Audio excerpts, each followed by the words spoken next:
날마다 찬양하고 하나님께 나갑니다.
널 보내 어둠을 밝히시는 새벽 사망하는 언제나 그에게 비추시네 나도 이나니 주가 행하신 일로 나의 행함이 아니 오직 주로 인하여 나는 너를 비었다시니 뛰어넘는 곳 바깥에 바다에 있는 파도 안개와 같지만 주는 나를 고치고 부르짖음 들으시며 날 위안하시네 주님은 나의 죄를 모시고 사랑의 눈으로 날 일으키시네 바다를 잠잠하게 하시듯 내 영혼의 꿈 소욕해 하시네 나로 인함이 아니 그가 행하신 일로 나의 행함이 아니 오직 주로 인하여 나는 너를 기억하시니 잃어먹는 곳 바깥에 바다에 있는 파도 안개와 같지만 주님 나를 부르시고 부르짖음 들으시며 날 위안하시네 아무리 주에서 아무리 주에서 아무리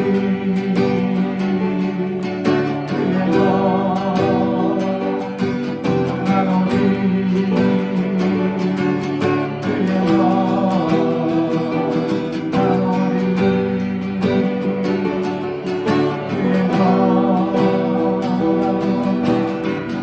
나를 기억하시니 잃어먹는 곳 바깥에 바다에 있는 파도 안개와 같지만 주님 나를 부르시고 부르짖음 들으시며 날 위안하시네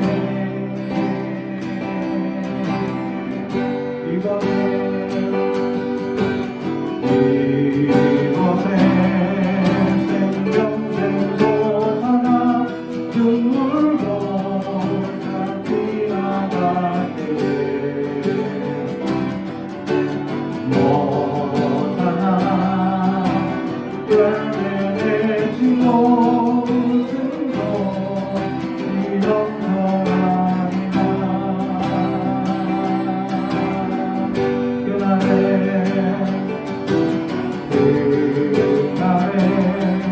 하늘이 열리고 모두리 나보게 되리라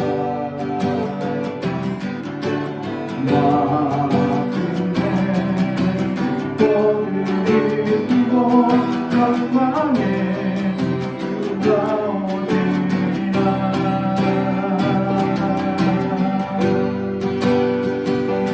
꽃들도 구름도 바람 꽃들마다 가자나라 가자나라 예수를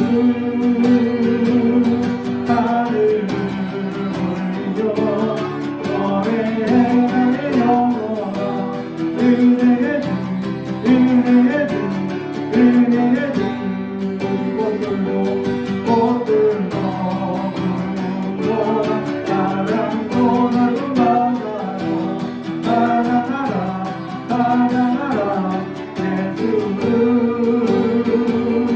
하늘을 올려 너의 나의 영혼아 은혜의 주 은혜의 주 은혜의 주 당신의 시간을 들고 시간 가운데 오셨네 우리 없는 하늘 없지 않아 우리 삶의 온전해 자신의 평안 버리고 우리에게 평안 주셨네 가장 낮은 자의 모습으로 우리 삶의 온전해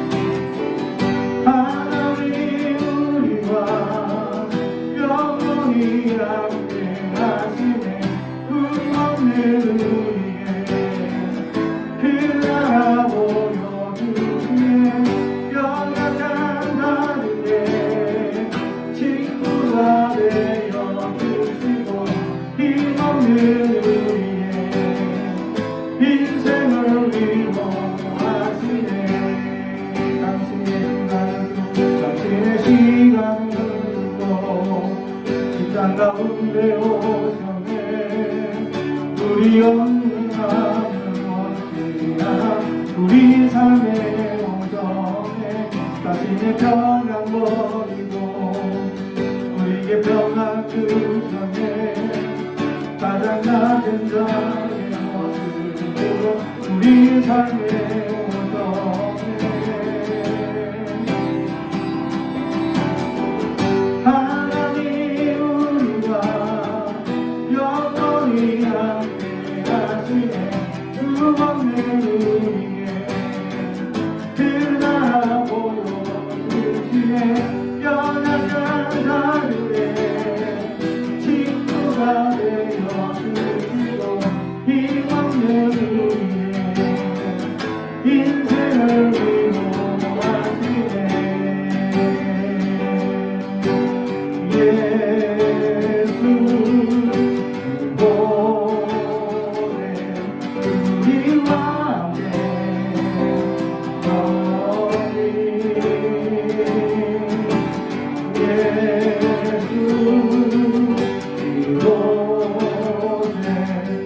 우리와 함께 영원히 예수 보내 우리와 함께 영원히 하나님 우리와 영원히 함께 하시네 꿈없는 우리의 그 나라 보여주시네 연약한 자들의 친구가 되어주시고 힘없는 우리의 인생을 위로하시네 아멘. 오늘 우리에게 주시는 하나님의 말씀은 로마서 13장 11절에서 14절까지 말씀입니다. 로마서 13장 11절에서 14절까지 말씀 하나님의 말씀을 봉독하겠습니다. 하나님의 말씀을 경청해 주시기 바랍니다. 또한 너희가 이 시기를 알거니와 자다가 깰 때가 벌써 되었으니 이는 이제 우리의 구원이 처음 믿을 때보다 가벼웠음이라. 밤이 깊고 낮이 가까웠으니 그러므로 우리가 어둠의 일을 벗고 빛의 갑옷을 입자. 낮에와 같이 단정히 행하고 방탕하거나 술 취하지 말며 엄난하거나 호색하지 말며 다투거나 시기하지 말고 오직 주 예수 그리스도로 옷 입고 정욕을 위하여 육신의 일을 도모하지 말라. 아멘. 우리 가슴에 손을 얹고 축복에 나옵니다. 나는 하나님의 사람입니다. 축복의 사람입니다. 우리 가정은 영원히 잘된 같이 범사가 되고 강건해지는 가정입니다. 우리 교회는 번성하고 창대하게 되며 하나님의 언약이 이루어지는 교회입니다. 아멘. 오늘 말씀의 제목은 빛의 갑옷을 입자라는 제목의 말씀으로 은혜를 나누고자 합니다. 오늘 사도 바울은 지금까지 로마서 13장 서두에서부터 쭉 이어오던 내용들 중에 갑자기 종말론적 시각을 가지며 말씀해주고 있습니다.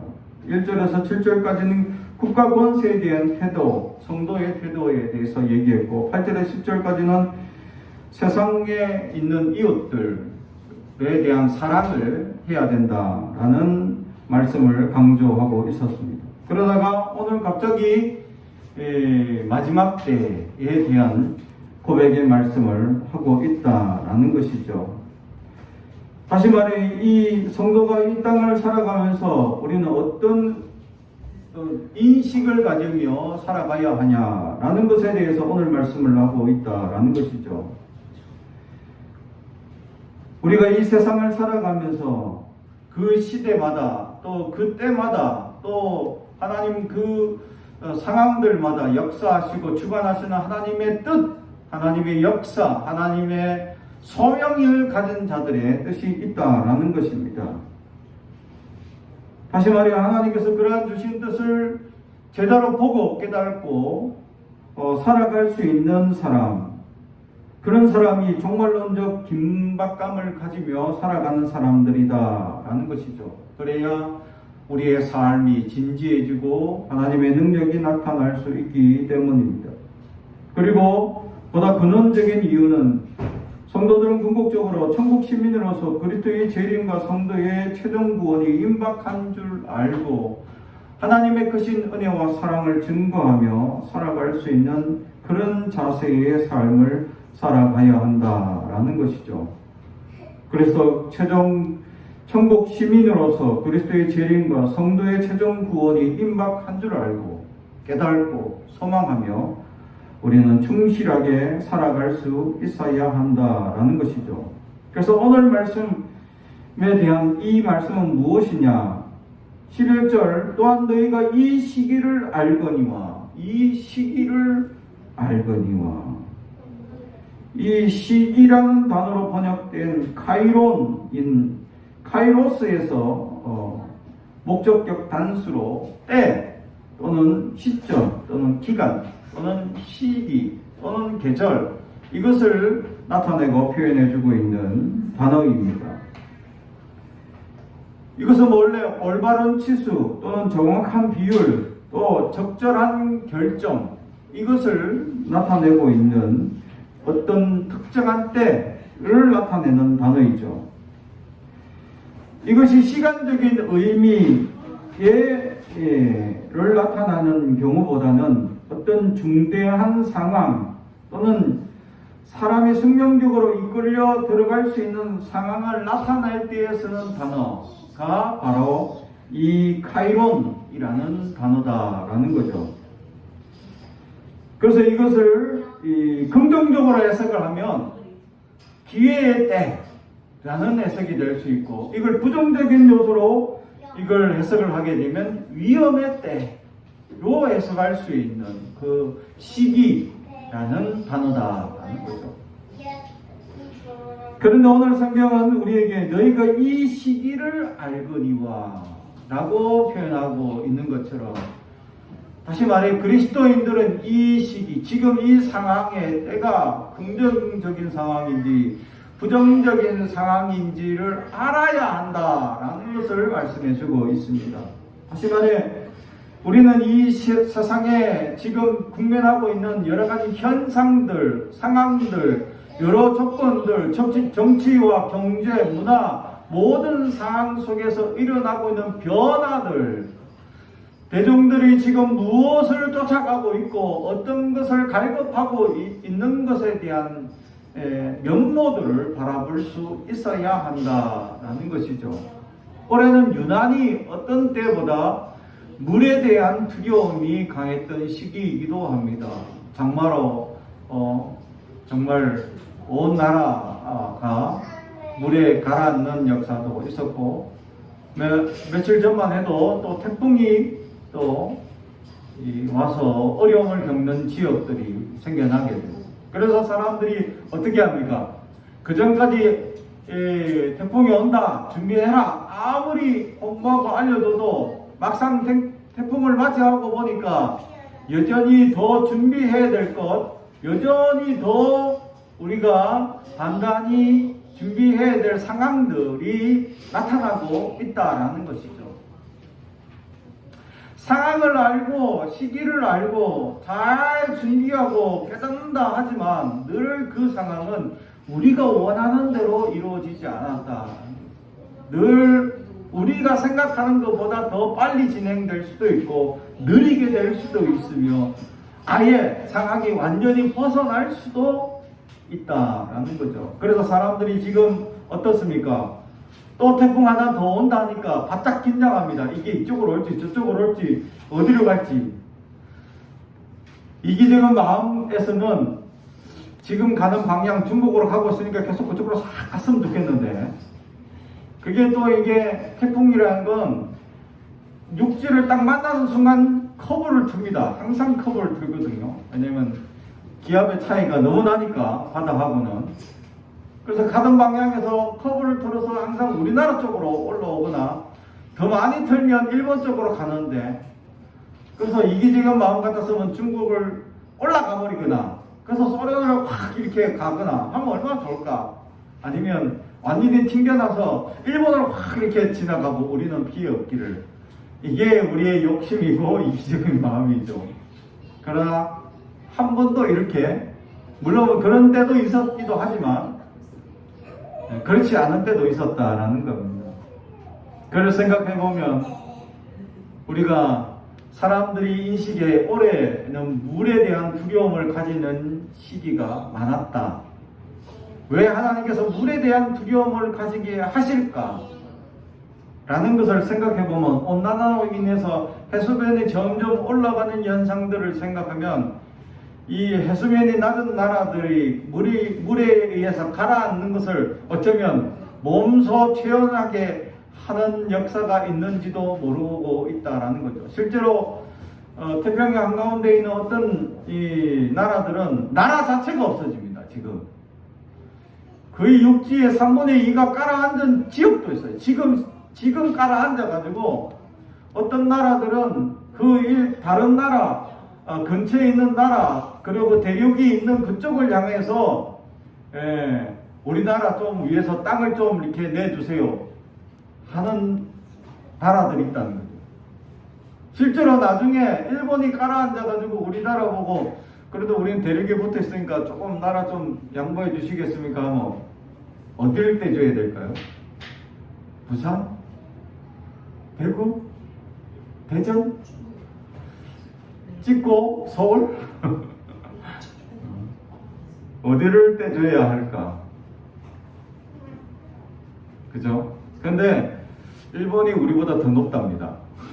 높이로. 그래서 일본이 가라앉을 정도면 우리도 거의 앉아있는 상황이 된다라는 것을 보여주죠. 그런 걸 생각해보면 참 물에 대한 두려움을 가지는 올해 하나님께서 그것을 보여주신 목적이 반드시 있을 것이다 라는 겁니다. 이처럼 우리는 시대를 보면서 우리는 눈을 가져야 한다 라는 것을 오늘 11절 말씀 우리에게 말씀해주고 있는 시기를 알거니와 라는 말로 우리에게 알려주고 있다라는 것이죠. 이 시대에 지금 일어나고 있는 새로운 정부가 바뀌어서 이런 이제 일들이 일어나가고 있는 일에 대한 이유가 뭘까? 두 번째는 또 이런 일들로 인해서 일어나고 있는 여러 가지 파장되고 있는 문제들은 무엇일까? 세 번째는 또 경제적 악화나 여러 가지 지금 코로나가 더 악화되어 있는 상황 속에서 우리는 어떤 것을 또 무엇을 깨닫기를 원하고 있느냐라는 것이 바로 이 시기를 알고 있는 사람들의 명철이다라는 것이죠. 시대를 분별하고 시대가 어떤 상황임을 우리는 분명히 알아야 한다라는 것이죠. 그래서 이것을 긍정적인 의미로 이것을 기회로 여길 것이냐 아니면 부정적인 의미로 이것은 지금 위험의 상황인지를 깨달을 수 있어야 한다라는 것이죠. 여러 가지 고물가 시대이고 또 여러 가지 어려운 상황들이 점점 우리에게 다가오는 상황 속에서 우리는 무엇을 선택할 수 있느냐라는 것을 우리는 묵상하고 하나님의 뜻이 어디 있는지 깨달을 수 있어야 한다. 그래서 오늘 성경은 결국 우리의 마침표에 대해서는 분명한 것을 말씀해 주고 있는데 바로 빛의 갑옷을 입어야 한다라는 것이죠. 시대가 어떤 긍정이든 또 부정이든 어떤 상황이든지 우리는 빛의 갑옷을 입고 하나님의 능력의 사람으로 살아가길 원하고 있다라는 것입니다. 우리는 과연 빛의 갑옷을 입고 우리는 살아가고 있느냐라는 것을 생각해 볼 때는 우리는 거기에 마침표를 찍지 못하고 있다라는 것입니다. 그래서 우리는 이 빛의 갑옷을 입어야 되는데 우리는 이 빛의 갑옷을 과연 입고 살아가는 하나님의 능력의 사람들인지 우리는 살펴볼 수 있어야 합니다. 빛의 갑옷을 입기 위해서 우리는 어떻게 살아가야 할 것이냐. 그것이 첫 번째가 바로 시대를 분별을 하라라는 거예요. 이 시대를 알아야 한다라는 것이죠. 이 시대가 위기인지 기회인지를 깨닫고 이 시대가 어떤 상황인지를 우리가 알 수 있어야 한다라는 것입니다. 궁극적으로는 이 시기가 기회든 또는 이 시대가 위기이든 또 이 시대가 어떤 환경인지 우리가 정확하게 알 수 없으나 궁극적으로는 빛의 자녀로 살아가야 하지만 그래도 능력의 사람으로 살 수 있는 방법은 이 시대를 잘 알 수 있을 때 우리는 더욱더 효과적으로 빛의 자녀로 살아갈 수 있기 때문입니다. 그래서 어느 경제학자가 이 시대에 대한 평판을 이 나라에 대한 또 세계 모든 정권에 대하여 평판하기를 이 시대는 또 이 세상은 한 번도 정의로운 세상이 없었다라는 것을 정의하면서 어떤 경제적인 이야기를 시작하는 것을 보면서 정의롭지 못하고 또 항상 우리를 어려움 가운데 나아가게 하는 시대적 여러 가지 사고들과 사건들과 문제들이 일어나는 상황 속에서 우리는 무엇을 깨달을 수 있어야 하느냐라는 것입니다. 사랑하는 성도 여러분, 이 세상에 흘러가는 여러 가지 사조와 생각들, 뜻을 따라 살아갈 때 우리는 얼마나 분별력이 있고 살아갈 수 있느냐라는 거죠. 오늘 이 성경에 나오는 이 시기를 알거니와 할 때 이 시기에 대한 사도 바울이 로마 교회에 대하여 로마의 이 상황에 대해서 이야기하고 있는 상황이 있다라는 것이죠. 그것이 무엇이냐라는 것입니다. 로마 교회 안에는 지금 유대인들이 쫓겨났다가 이제 다시 돌아올 수 있는 상황이 되는 상황이죠. 그래서 유대인들이 쫓겨난 이유가 뭡니까? 바로 철학자들과 또 유대인들이 유일신 사상의 하나님, 절대적인 하나님과 철학자들이 얘기하는 그들의 철학 사상과 자꾸 부딪히니까 심한 논쟁, 또 심지어는 너무 이 사상적인 사조에만 빠져서 자기들의 고집을 꺾지 않고 무력 충돌까지 일어나는 아주 열악한 상황이 벌어짐으로 말미암아 유대인이 쫓겨나게 됩니다. 그런 상황 속에서 로마 교회 안에 정치적, 경제적 이 모든 상황의 배경은 유대인에게 또 기독교인들에게 유리하지 않은 상황들입니다.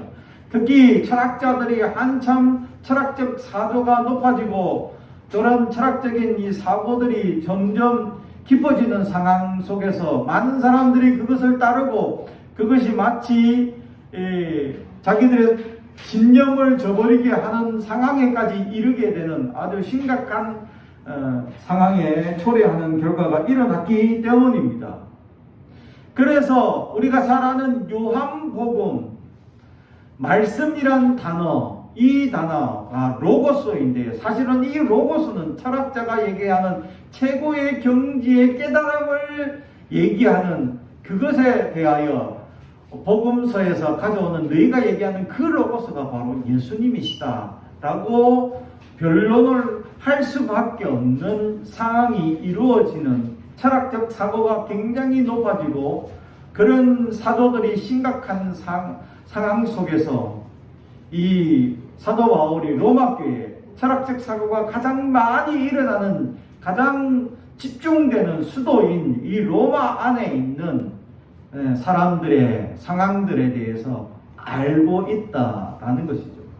이런 상황에서 복음을 증거하기는 힘든 상황이었고, 또 이런 상황들이 그리스도인으로서 살아가기에는 합당하지 않은 상황이죠. 더욱이 더 나아가 지금 로마 교회 안에서는 유대인들이 쫓겨나는, 다시 말하면 유일신 사상을, 하나님을 믿는 그런 사람들을 핍박하는 시기, 유대인뿐만 아니라 유대인으로 일어난 기독교 또한 핍박을 받기 시작하는 상황 속에 있는 이런 문화와 상황 속에서 이 기독교인들, 하나님을 믿고 그리스도를 구주로 영접하는 그들이 어떤 생각과 어떤 사상과 어떤 생각을 가지고 이 땅을 살아가야 할 것인지에 대해서, 이 시기에 대해서 알고 있느냐라고 말씀을 해주고 있는 것이죠. 그렇습니다. 그리스도인으로 합당하게 살아갈 수 있는 상황이 아닙니다. 어렵습니다. 힘듭니다. 예수님이 오시고 난 이후 지금까지 한 번도 세상은 호락호락하지 않았다라는 것이죠. 수많은 시대들마다 어려움과 문제들이, 또 여러 가지 기근과 지진과 질병과 환경의 어려움 속에서 여러 가지 어려움들을 겪고 우리는 살아가고 있다라는 것이죠. 그러나 이런 상황들을 하나님이 베푸시는 하나님의 뜻이 분명히 있고, 그 하나님의 뜻이 무엇인지를 분별하고 깨닫는 사람이 될 수 있어야 한다라는 것을 오늘 성경은 우리에게 말씀해 주고 있습니다. 지금 일어난 전쟁, 또 세계 곳곳에 일어나는 홍수와 재난, 기근, 또 물로 인한 이 피해들, 어려움들, 더욱이 그런 이런 재난들로 말미암아 일어나는 물가의 상승과 또 여러 가지 어려움을 겪는 우리의 현실들, 여러 가지 외부적인 이 요인들로 인하여서 믿음 생활 지켜나가는 것뿐만 아니라 우리의 삶의 근본이 뒤흔들리고 어려워지는 이런 상황들에 대해서 우리는 알아야 한다라는 것이죠. 사랑하는 성도 여러분, 알기 위해서 우리는 주님 앞에 나아가야 합니다. 이 시기를 깨닫기 위해서 주님 앞에 머물러 있어야 합니다. 그럴 때 우리는 하나님의 뜻이 어디 있는지 분별하고 깨닫게 된다라는 것이죠. 그래서 이 사도 바울이 얘기하는 이 시기가 과연 긍정의 시기냐, 그렇지는 않다는 겁니다. 뒤에 보면 위기 상황임을 표현하는 것이 바로 11절 후반절에 이제 우리의 구원이 처음 믿을 때보다 가까웠습니다. 아멘. 처음 믿을 때보다 구원이 가까웠다. 다시 하면 말세로 가까워지고 있다 라는 것을 표현하는 것은 위기가 점점 오고 있다, 핍박이 점점 강하게 올 것이다 라고 예고해 주고 있는 것입니다. 그러면서 12절 밤이 깊고 낮이 가까웠으니 라고 표현하는 것처럼 어두움, 밤이라고 오늘 성경에 표현되어져 있는 이 단어들, 우리를 어두움으로 이끌어가고 또 점점 어려움으로 이끌어가는 이 상황들, 우리는 하나님의 뜻이 어디 있는지 분별해야 되는데 세상은 그렇게 호락호락하지 않고 우리에게 점점 어려움을 주고 있는 시기가 되고 있다라는 사실을 오늘 성경은 우리에게 말씀해 주고 있습니다. 그래서 이 일반적인 단어 밤이 깊어지고 있다, 점점 어려워지고 점점 우리가 삶을 살아가는 상황들이 점점 괴로워지고 물가가 더 오를 것이고 경제적인 어려움이 더 다가올 것이고, 그러나 내가 가지고 있는 재산들은 오르지 않고 더 연약해지고 나약해지고, 내 월급은 점점 작아지고, 내 경제적인 빈곤은 더욱더 어려워지고 괴로워지는 상황들이 다가올 것에 대해서 오늘 성경은 우리에게 말씀해 주고 있습니다. 그러나 밤이 깊으면 깊을질수록 또 사도 바울이 낮이 가까워지고 있다라고 하는 것처럼 결국 어려움이 더해지고 점점 괴로움이 더해지면 더해질수록 구원의 날이 점점 가까이 온다는 것을 우리에게 말씀해 주고 있는 것이죠. 계시록에 보게 되면 여러 가지 어려움과 문제들이 점점 다가오고 수많은 환난과 문제들이 다가오는 이런 상황들이 주어진다고 성경은 분명히 얘기합니다. 그래서 많은 사람들이 경제적인 어려운 상황들에서 속에서 짐승의 표를 받아야 경제적 활동이나 문화적 모든 활동을 할 수 있다라고 얘기하죠. 그래서 짐승의 표를 받지 않은 그리스도인들은 결국 경제적으로나 여러 가지 상황적으로 어려움을 겪을 것이다 라는 것을 계시록은 우리에게 말씀해 주고 있는 것입니다. 사랑하는 성도 여러분, 우리에게 주어지고 있는 상황들이 밤이 깊어지고 있는 상황들이 주어지고 있습니다. 더 어려워지고 경제적인 상황은 나아지지 않으며 점점 괴로워지고, 그래서 물질은 점점 연약해지고, 그럼에도 불구하고 하나님께서 우리에게 인도해 주시고 역사하시는 그 은혜의 역사가 나타날 것이다 라는 것이죠. 그러나 12절, 그러므로 우리가 어둠의 일을 벗고, 두 번째가 바로 어둠의 일을 벗어야 한다라는 것입니다. 빛의 갑옷을 입기 이전에 우리가 입고 있는 어둠의 갑옷을, 어둠의 옷을 벗어야 한다라는 것을 말씀해 주고 있습니다. 이 어두움이라고 표현되어 있는 스코투스라는 단어, 우리가 밤 또 이런 단어하고는 또 다른 표현이다라는 것이죠.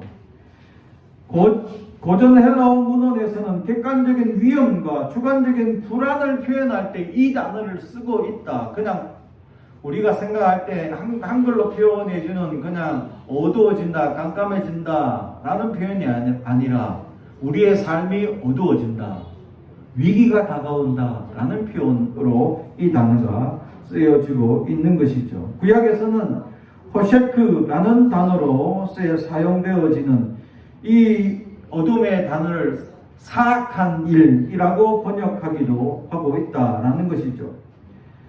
그래서 이 위험한 또 어려움의 문제들, 다시 말하면 이 어둠의 일을 벗어라라는 것은 우리의 로마 시대에 살고 있던 그런 습관들, 또 사악한 일들, 그런 낭비하는 모습들을 벗어버리라 라고 오늘 성경은 이야기하고 있습니다. 다시 말하면 로마라는 지역의 특수한 상황에서 어둠을 가지는 옷을 입는 형태를 표현하고 있는 것이죠. 다른 지방이 아닙니다. 다른 작은 소도시를 의미하는 것이 아니라 로마라는 대제국 안의 수도인 로마 안에서의 어둠의 일을 벗어버린다. 최신 유행이 먼저 시작되는 것이고, 가장 값비싸고 또 허례의식이 가장 많은 곳이 바로 로마라는 지역이죠. 많은 사람들은 이 수도로 들어가기 위해서 온갖 노력을 기울입니다. 그러나 오늘 사도 바울은 우리에게 이런 어둠의 일을 벗어버리라고 분명히 얘기하고 있습니다. 그것은 분명히 우리가 연약한 삶을 살 수밖에 없도록 이전의 생활로 돌아갈 위험성이 존재하고 있는 아주 연약한 삶의 모습을 보여주고 있습니다. 다른 말로 하면 도덕적 부패와 종교적 타락이 일어날 수 있는 아주 극단적인 모습을 보여줄 수도 있다라는 것이죠. 그래서 어둠의 연약한 모습들을 벗어버리라 라는 것이죠.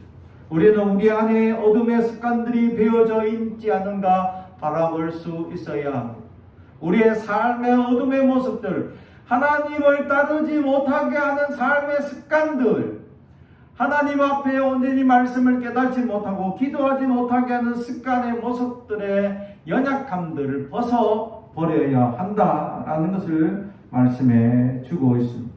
그러면서 오늘 적극적인 우리의 삶으로 결국 빛의 갑옷을 입으라 라고 말씀합니다. 벗어야 입을 수 있다라는 것을 증명해 주고 있습니다. 우리는 우리 안에 있는 연약한 어둠의 역사들이 우리를 주관하지 못하도록, 어둠이 오랫동안 우리를 주관하게 되면 우리의 삶이 잠식되어져 버려 나도 모르게 그러한 어둠의 역사 속에 살아갈 수밖에 없고, 그러한 어둠의 역사에 소망을 두게 되는 마음이 넘치게 된다는 것을 말씀해 주고 있습니다. 사랑하는 성도로 그러한 연약한 어둠을 벗어버려야 합니다. 내 안에 어둠의 역사들이 무엇이 있는지 우리는 깨달아야 합니다. 내 안에 부정적인 사고와 생각들과 부정적인 연약한 행동들을 우리는 벗어버릴 수 있어야 합니다. 그래야 적극적인 빛의 갑옷을 입을 수 있기 때문입니다. 오늘 빛의 갑옷이라는 것은 찬란하게 빛나는 군복을 의미하고 있다라는 것이죠. 이 시대에, 로마 시대에 입는 갑옷, 특히 대장군이 입는 휘황찬란한 옷, 의장의 모습으로 입는 로마 장군이 입는 옷은 누가 봐도 정말 멋있어 보이고 눈에 띄는 그런 모습이었을 것이다 라는 사실이죠. 그것을 보여주면서 우리 그리스도인들이 빛의 갑옷을 입어야 한다라는 것을 말씀해주고 있는 것입니다. 그것이 바로 하나님의 말씀대로 살 것이며 묵상하며 하나님의 은혜의 역사를 따르며 살아가는 것을 말하죠. 그래서 적극적으로 우리는 어둠의 역사들을 따르지 않고 하나님의 빛의 갑옷을 입고 하나님의 능력의 사람으로 살아갈 것을 오늘 성경은 우리에게 권면해 주고 있습니다. 사랑하는 성도 여러분, 우리는 이 땅에 발을 딛고 살지만 이 땅에 속한 사람들이 아닙니다. 사탄은 끊임없이 이 땅에 속했다고 우리에게 여러 가지 말들을 속삭이며 연약한 상태로 살아갈 것을 우리에게 요구하고 있습니다. 그래서 우리의 마음이 물질에 빼앗기고 성공에 빼앗기고 여러 가지 물질적인 사항에 빼앗기도록 사탄이 우리에게 끊임없이 두 발을 딛고 사는 세상이 악하다는 것을 우리에게 끊임없이 보여주며 우리 안에 연약한 악한 것이 나타나도록 우리를 괴롭게 할 것이고 끊임없이 힘들게 할 것임을 성경은 우리에게 말씀해 주고 있습니다. 우리는 이 세상에 빛의 자녀로 살아가야 할 것입니다. 우리의 빛으로 살아가는 것이 아닙니다. 모세가 하나님을 만났을 때 그 얼굴에 광채가 나서 그가 두 번을 쓴 것처럼 그가 하나님을 만나자 그 안에 광채가 자기도 모르게 나타나게 비춰지는 것입니다. 내가 내 스스로 빛을 낼 수 있는 존재가 아닙니다. 우리는 주님을 날마다 만나고 날마다 주님 앞에 묵상하고 날마다 주님과 교제가 일어나야 주님의 빛을 발할 수 있는 존재임을 깨달을 수 있습니다. 사랑하는 성도 여러분, 빛의 갑옷을 입기 위해 우리는 날마다 주님을 만나야 합니다. 날마다 주님의 말씀 가운데 나아가야 합니다. 날마다 주님의 말씀 가운데 머물러 있어야 그럴 때 빛의 자녀가 되고 빛의 광채가 우리 안에서 반영되어서 하나님의 놀라운 능력의 사람으로 살아갈 수 있음을 오늘 말씀을 통하여 깨닫는 저와 여러분의 되길 주님의 이름으로 축복합니다. 기도하겠습니다. 사랑과 정의 가져가신 아버지 하나님 감사합니다. 하나님, 우리는 연약합니다. 늘 끊임없이 사탄의 유혹에 넘어지며 하나님 앞에 탄원하기만 합니다. 주여, 우리를 불쌍히 여겨 주시옵소서. 하나님의 크신 은혜가 나타나게 하시고 빛의 자녀로 살기 위하여 하나님을 가까이 하며 하나님 앞에 머물게 하시며 하나님만 앙망하게 하옵소서. 감사드리며 예수님의 이름으로 기도드리옵나이다. 아멘.